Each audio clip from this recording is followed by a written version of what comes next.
ডাকলে আসবো না, কাছে না এলে ভালোবাসবো না, দূরত্ব কি ভালোবাসা বাড়ায়, নাকি চলে যাওয়ার বাহানা বানায়। দূরের আকাশ লাল থেকে নীল, গল্পটা পুরনো, ডুবে ডুবে ভালোবাসি, তুমি না ডাকলেও আমি বাসি। আসসালামু আলাইকুম, আপনাদের শারমিন আপু আজকে একটা চমৎকার ভিডিও নিয়ে চলে আসছে। অবশ্যই পাশে থাকবেন। আমাদের গাইবান্ধার ঐতিহ্যবাহী জনপ্রিয় যাই বলি না কেন সব কিছুতেই কম হবে, যেহেতু আমাদের পছন্দের খাবার, আমার এলাকার খাবার। এটা হলো আটার তরকারি। অনেকদিন যাবৎ আসলে মায়ের হাতে খেয়েছি, অনেকের হাতে খেয়েছি, গাইবান্ধায় গেলেই আসলে খাওয়া হয়েছে। আমার খালামণি খাওয়িয়েছে, আমার নানা বাসায়, দাদা বাসায়, অনেক বড়ম্মারা, যাই বলি না কেন আমার সবার হাতেই মোটামুটি খাওয়া শেষ, কিন্তু নিজের হাতে তৈরি করে আসলে কখনোই খাওয়া হয় নাই। ফার্স্ট টাইম আজকে রান্না করছি, জানি না কেমন হবে। আমি নিজেই অনেকটা এক্সাইটেড ছিলাম কেমন হবে। এরপর আমার বড় বোনের সহযোগিতায় আজকের এই আটার তরকারিটা রান্না করে ফেললাম।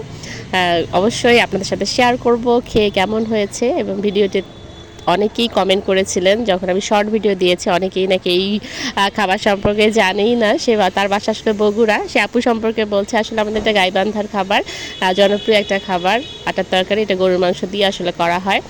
এটা খেতে আসলে সেই স্বাদ, কারণ আমাদের যেহেতু পছন্দের খাবার ওই জন্য আমাদের কাছে বেশি স্বাদ লাগে, আপনাদের কাছে নাও লাগতে পারে। অবশ্যই ভিডিওটি দেখেন। যদিও জানেন না, আমিও আসলে জানতাম বলতে, শুধু খেয়েইছি, আসলে নিজে হাতে যেহেতু করা হয়নি, আজকে যেহেতু করলাম তাই আপনাদের সাথে একটু শেয়ার করছি। অনেক কিছুই ভিডিও পার হয়ে গেল কথা বলতে গিয়ে। এই দেখেন, আসলে আমি শর্টকাটে বলছি। এটা হচ্ছে গরুর মাংসটা চমৎকার করে যেভাবে আপনারা রান্না করেন সেভাবে একেবারে কষিয়ে কষিয়ে রান্না করে নিতে হবে। তাহলে হবে কি, সেরকম একটা পার্ট রান্না হয়ে থাকলো। এরপর আমাদের আটা যেটা রয়েছে, এটা চালের আটা হতে হবে বা ভাতের চাল যেটা, সেটাও যদি আপনি করতে পারেন, দুটাতে আসলে অনেক বেশি মজা। এটাকে শুধু ভেজে নিতে হবে, একটু ভেজে নিয়ে পানি দিয়ে গুলিয়ে রাখতে হবে। রাখার পরে আপনি মশলা, আসলে গরুর মাংস আমরা যা দিই তার চেয়ে আসলে ডবল পরিমাণ মশলা এখানে যাবে। আপনি আদা রসুন যা দিতেন তার চেয়ে ডবল আসবে, এখানে গরম মশলা সব কিছু আসবে। এখানে একটা বিশেষত্ব আছে, এখানে কাঁচামরিচ আমি দিয়েছি, এরপর পেঁয়াজ বেরেস্তা থাকবে। সাথে যেটা রয়েছে সেটাই হলো এই খাবারের একটা সিক্রেট বিষয়। সেটা কি, সেটা হলো বস। অনেকেই চেনেন কিনা যায় না, এটা একটা মশলা, এটা একটা গাছের ডালের মতো, এটা ঝাল, একটা চুই ঝাল যেমন, এটা একটা বস এটাকে বলে। এই বসটা যখন আমরা দিব তখনই আসলে আটার স্বাদটা চলে আসে। এরপর এই দেখেন, আস্তে আস্তে পানিটা যখন বলক আসার পর আমরা এটাকে আস্তে আস্তে ঢেলে দিয়েছি আটাটাকে। আর অনবরত কিন্তু নাড়তে হবে, না হলে কিন্তু জয়েন্ট লেগে যাবে, তখন বলবেন যে আপু এটা কী শেখাইলো, রান্না একেবারেই ভালো হয় নাই। যখন করতে যাবেন সে বিষয়ে বলছি।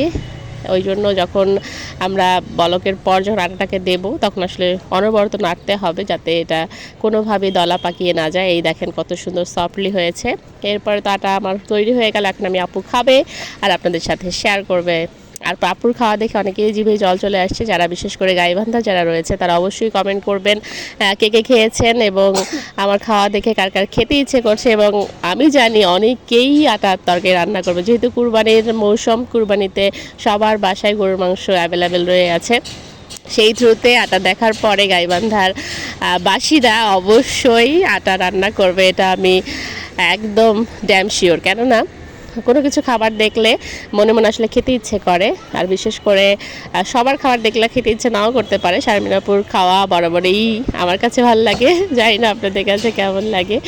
অবশ্যই কমেন্ট করে জানাবেন যে শারমিন আপুর খাওয়া কি আদৌ ভালো না আপনাদের দেখলে বিরক্ত লাগে, একটু জানাতে পারেন। আর ভিডিও সবসময় শুরু থেকে শেষ পর্যন্ত দেখার চেষ্টা করবেন। আর যারা আমরা আমি প্রতি ভিডিওতে একটা কথাই বারবার বলি, নিজেকে পরিচিত করতে গেলে অবশ্যই অন্যের ভিডিও দেখতে হবে, সেখানে গঠনমূলক কমেন্ট রাখতে হবে। যে কাজটা শারমিন আপু বরাবর কম করছে, সেই থ্রুতে সবার কাছে সে যেতে পারছে না। আসলে সময় সুযোগ কোনোভাবেই হয়ে উঠছে না।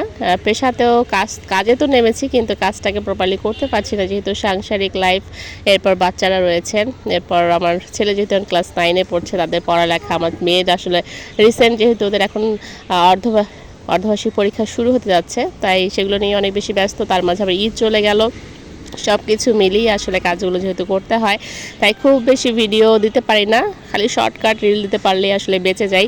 যে কাজটা একেবারেই করা যাবে না, আমাদেরকে লং ভিডিও রাখতে হবে। এটাই আসলে আমাদের এখানে নিজেকে কন্টেন্ট ক্রিয়েটর হিসেবে দাবি করছি, সেটার আসলে মূল পার্টই হলো আমাদের লং ভিডিও। এটা আমাকে অবশ্যই রাখতে হবে।